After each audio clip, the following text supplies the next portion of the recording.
Hello, Women of the Channel Leadership Network. I'm Jackie Rives, your community leader, and welcome to another Woman of the Week.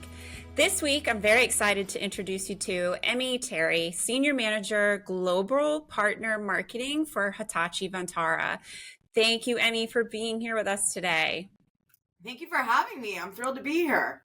Well, we are excited to get to know you better. So let's start off with those icebreaker questions. Where do you live and where did you grow up, if that is different? Absolutely. I live in Orlando, Florida, and I grew up in Orlando, Florida. I've lived all over the state, but have found myself back here at the current time. Awesome. Okay. Well, you're not too far from me. Okay. What is a little known fact about you that you're willing to share with us all? I have visited every continent on the globe. Oh, wow. I'm left-handed, which is actually very unique. But a lot of presidents have been left-handed, like the majority or something like that. So I'm not saying I'm going to be the next president of the United States, but my left-handedness would lend myself to that possibility. I love it. Love it. All right. Well, let's dive into some of those professional questions so we can learn more about you and your journey. What characteristics do you possess that make you an effective leader? Oh gosh, great question. I think I have been blessed with some natural characteristics, as well as worked really hard to hone in on some of those things. I think I've been really lucky to have some really strong leaders that I've tried to exemplify. Their characteristics that resonated well with me. I think one of those is certainly communication and being a strong communicator. And I think what I mean by communication is, yes, it's very important to be able to identify and convey a vision clearly and convey complex ideas in a way that resonates with diverse audiences. But I think more importantly than that is getting your own point. Then getting your own point across is listening and actively and seriously internalizing the knowledge and insights of your team, and in fostering an environment that teammates feel like their ideas can come out freely and confidently. And so I think that whole kind of combined concept of communication is a characteristic that I try to work really hard on displaying as a leader.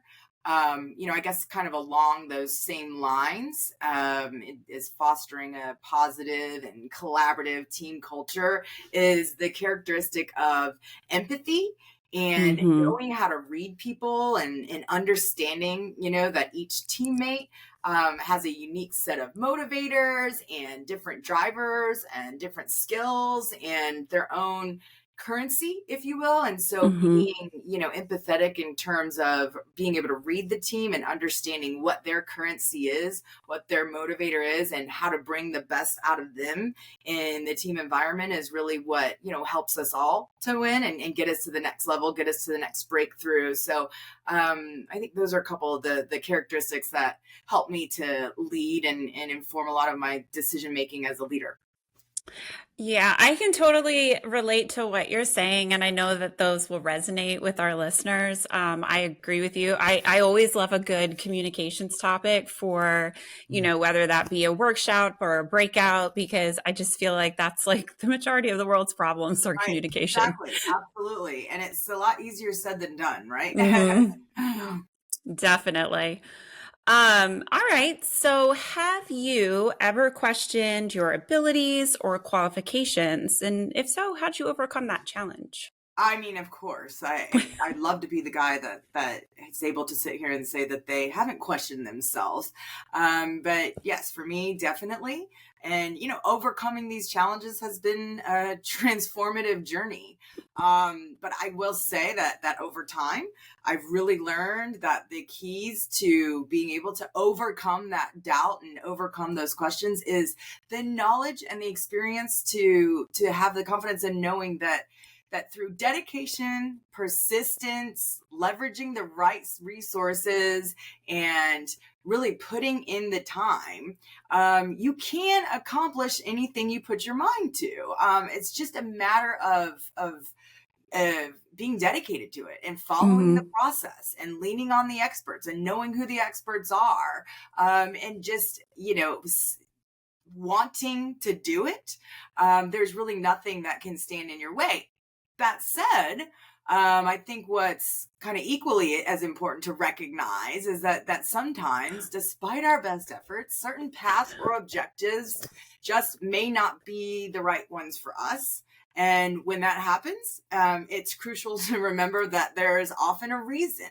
It's an opportunity to pivot, explore new opportunities, discover where your true strengths and passions might lie. And I think that mindset, which definitely has come with age and time and experience and a lot of doubt, but a lot of coming out on the other end, is really helped with my personal development, but also has helped me to be able to advise and guide and support others in their time of doubt, and when they're questioning themselves. I love your answer. It kind of goes back to what you were saying about leadership and collaboration and leveraging the people who are really good at the things that like or have the knowledge that we don't have. And we're human beings and we're not meant to be perfect and we can't do Exactly. everything. So Exactly. totally makes sense. I know our listeners will definitely love your answer and it will definitely resonate. Wonderful. Um, let's go to, I love this question. What is something that you've learned that you wish that you knew earlier in your career? Yeah, that's a good one. A lot. Don't we all wish we could go back to our 20-year ago self? But I think one that I'd love to highlight and share with you, Jackie, is the importance of trusting your instincts and not being afraid to stand up and express your opinions. In my earlier years, I had a tendency to kind of hold back and second guess the value of my opinion, or what I maybe thought about the situation at hand. And honestly, I think this stems from experiences as a young child where I would get into trouble for being too talkative. And so I quickly learned that to succeed academically is to be disciplined with your speech and to hold back. But I think I overcorrected to the point where, as an adult or even in higher education, I'd find myself many times sitting in meetings or discussions thinking that a particular point was maybe, too obvious to bring up, or it wasn't worth, wasting other people's time, or, and I think I finally learned that, you know, you're there to bring forth your perspective and to bring forth your opinion and to help solve the problem and to contribute to the cause. We're not in second grade anymore where the goal is to sit quietly and follow instructions, and that's how you get the good grade. That there's no good grade for being the quietest one in the room.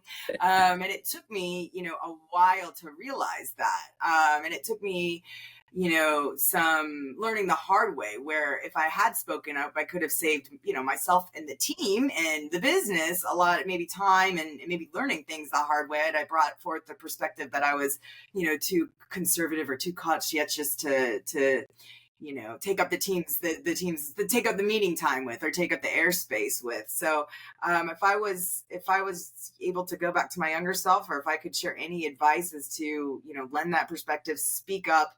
There's no bad ideas, and people appreciate that when you do.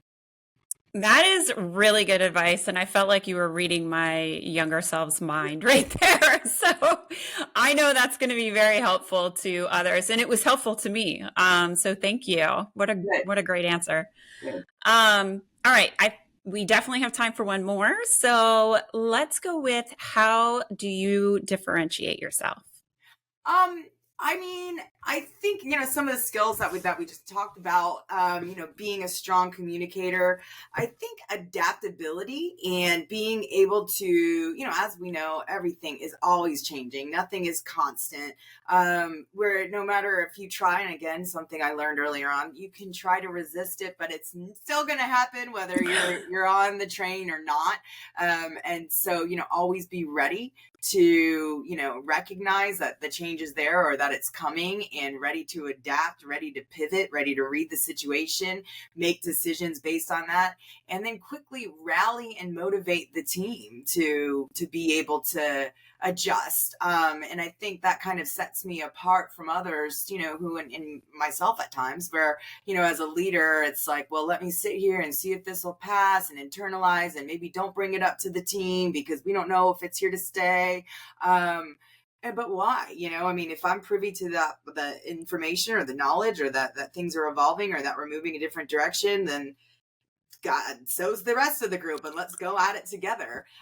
So I think that's kind of one of the key differentiators between, me and maybe some other leaders, or myself as a former leader. I love that. Emmee, it has been so great talking to you, and I can't thank you enough for giving us your time and, sharing so much great advice with us all. So thank you again for being here and allowing us to celebrate you this week. Thank you so much for having me. It's been so wonderful speaking with you and our wonderful audience. It's been an honor, and I look forward to continuing the conversation sometime.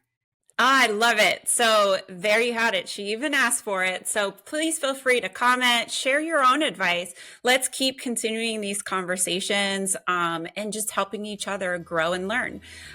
So with that, this was your Woman of the Week, and we will see you next time. Happy Wednesday.